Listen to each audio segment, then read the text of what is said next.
cinayət təqibi ilə bağlı elektron dəlillərin, yəni elektron verilənlərin hansı formada təqdim olunacağı məsələsi də müzakirə olunub və ən çox diqqət çəkən məqamlardan biri də məhz elə budur ki, məhkəmənin qərarı olmadan artıq şəxslərin yəni evlərində və yaxud da ki, özləri ilə bağlı hər hansı axtarış işi aparılacaqsa, bu siyahı genişləndirilir və təbii ki, indiki məqamda insanlara da maraq doğura bilər bu məqam. Bu verilən qərarlar, yəni Cinayət Prosessual Məcəlləsi ilə bağlı sözünü etdiyimiz dəyişikliklər tam olaraq nədən ibarətdir və xüsusilə məhkəmə qərarı olmadan axtarış aparılması nə dərəcədə doğrudur və nəyə özündə ehtiva edir? Bununla bağlı informasiyaları vəkil qolağın Əminə İsmayılzadədən əldə edəcəyik. Xoş gördük. Buyurun, təfərrüatları sizdən eşidək. Hər vaxtınız xeyir olsun. Ümumiyyətlə, kibercinayətkarlıqla mübarizə haqqında konvensiyaya uyğun olaraq bir sıra belə deyək də terminlərdə dəyişiklik olunub. Həmin dəyişikliklərə əsasən artıq kompüter sistemləri özünü İKT sistemləri anlayışı ilə dəyişdirilibdir. Bununla yanaşı kompüter məlumatları isə informasiya verilənlər anlayışı ilə dəyişdirilib. Bununla yanaşı edilən dəyişikliklər həm cəzaların icrası məcəlləsinə nəzərdə tutulub, həmçinin də Cinayət Prosessual Məcəlləsinə müəyyən dəyişikliklərin edilməsi nəzərdə tutulub.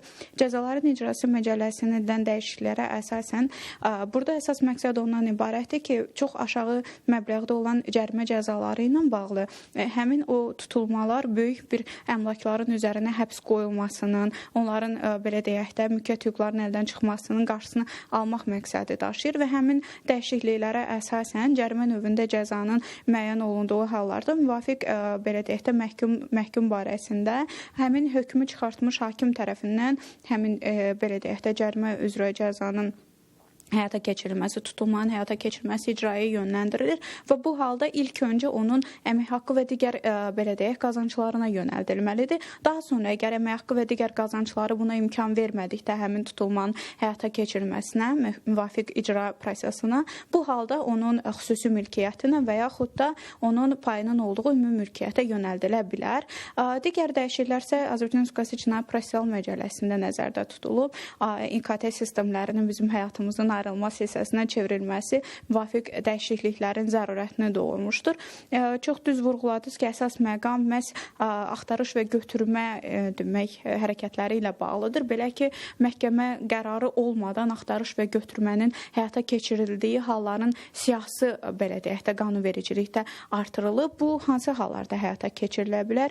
Cinayət təqibini həyata keçirdən orqan tərəfindən, müstəntiq tərəfindən əgər hansısa şəxsiyyət əleyhinə və yaxud da dövlət əleyhinə olan cinayətlərlə bağlı həmin cinayətin həyata keçirilməsi və yaxud da cinayətə hazırlıq aparılması ilə bağlı müvafiq İKT sistemləri, onların hansısa bir hissələri, verilənlərin saxlanıldığı müəyyən yerləri, o məlumatların özlərinin gizlədilməsi və yaxud da onların məhv olunmasına hansısa bir əsas doğuran risk, belə bir şübhə müəyyən olduqda, dəqiq bir məlumat olduqda, məhz məhkəmənin qərarı olmadan həmin belə deyək də İKT sistemləri, onların hissələri və yaxud da verilənlər, məlumatlar məhkəmə qərarı olmadan axtarış və götürmə həyata keçirilməklə götürülə bilər. Bununla yanaşı bu proseslərin həyata keçirilməsinə, prosessual hərəkətlərin, axtarış və götürmə prosessual hərəkətlərinin həyata keçirilməsində mütəxəssislərin iştirakı cəlb oluna bilər.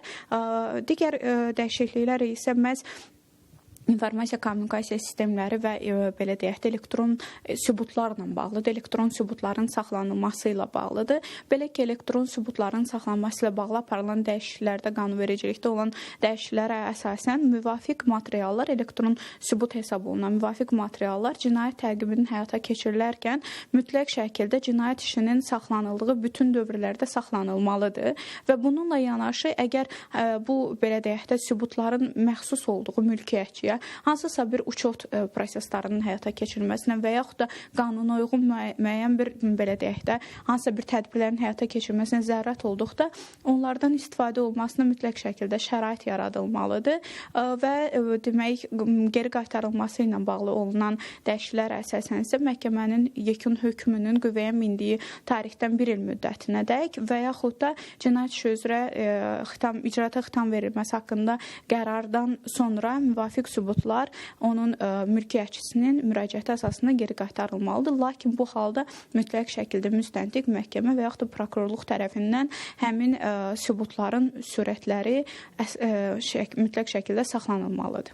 Teşekkür edirəm ətraflı informasiyaları biz və tamaşaçılarımızla paylaşdığınız üçün və elə aydın oldu ki, məsələ özəlliklə də bu Milli Məclisdə dediyimiz kimi bugün müzakirə edilən məsələlərdən biridir. Məhkəmənin qərarı olmadan şəxslərin evlərində və yaxud da ki, digər mülk və yaxud da ki, özləri ilə bağlı axtarışın həyata keçirilməsidir ki, elə aydın oldu ki, bu da cinayət baş verdikdən sonra yox, elə cinayət baş verməmişdən əvvəl hazırlıq prosesinin qarşısının alınması məqsədi ilə məhz elə bu cür axtarış tədbirlərinin həyata keçirilməsinə zəruriyyət yaranıb. Çatdıra biləcəklərimiz bu qədər. Söz yenidən sizdədir. Təşəkkürümü bildirirəm. Rəqsanə məlumatı geniş şəkildə bizə şərh elədiyinizə görə.